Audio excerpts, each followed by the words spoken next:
که وای بچه ها برای سمر اومده یه نامزدی. وای خب کیه بچه ها یعنی؟ یک عدد از عبارت شفابه. از آنچه که زندگی به من میبخشد برخوردار میگردم. از آنچه که زندگی به من میبخشد برخوردار میشوم. اتحاد زیبای عاشقانه مرا سیراب وای میکند. اتحاد زیبای عاشقانه مرا سیراب میکند. بچه ها 3 عدد از بچه ها 3 نفر اسم خودشون و اسم مادر گرامیشون رو اینجا کامنت بذارن که من براشون فال بگیرم. بچه هایی که فال دوستن، بچه هایی که باید واقعیت بوده فال من درست بود. من همین نامزدی میخوام بکنم نمیدونم که من که دیگه کات کردم. بچه هایی که فال میخوان، بچه های فالی یعنی کی میخواد بیاد خواستگاری؟ بچه های فالی وای بچه هایی که فالی دیگه منو سمر عصبی نکن دیگه اصلا منو. چه واقعیته. آقای بهزاد اسم مادر عزیزشون ثریا.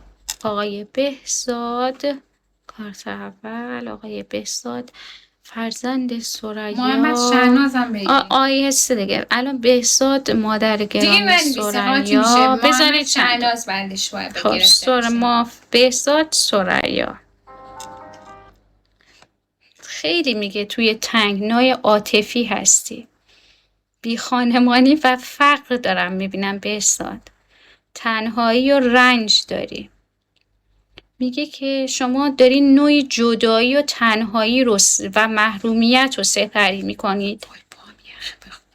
نمیدونم یه ضعف جسمانی بیماری و یه مشکل مالی هم برای شما هست. تا اینجا بگو درسته؟ سعید سکینه نه آقای بهزاد فرزند ثریا تا اینجا گفتم درست بوده؟ میگه که زمانی هستش که خیلی توی تنگنا قرار داری و از سوی شخصی هم اصلا حمایت نمیشی. حالا میگه که تا الان که این مسائل برات پیش اومده همش یه باور کهنه و قدیمی داری. این باعث میشه که درهای جدید به روی شما باز نشه برادر. ببین بعدی رو چی میگه؟ میگه البته بچه با استعدادی هستی. توی یک زمینه مهارت داری. میگه که تو از همون مهارت خودت استفاده بکن تا بتونی به پول برسی. به دایره نفوذ خودتو افزایش بده. توی شریک زندگیت هم میگه وفادار و ثابت قدم باش. وقتی زمانایی که بحران داری سریع جا نزن. ببینم کارت آخر چی میگه. یه سرمایه دارم براش میبینم. یه پیشنهاد کاری.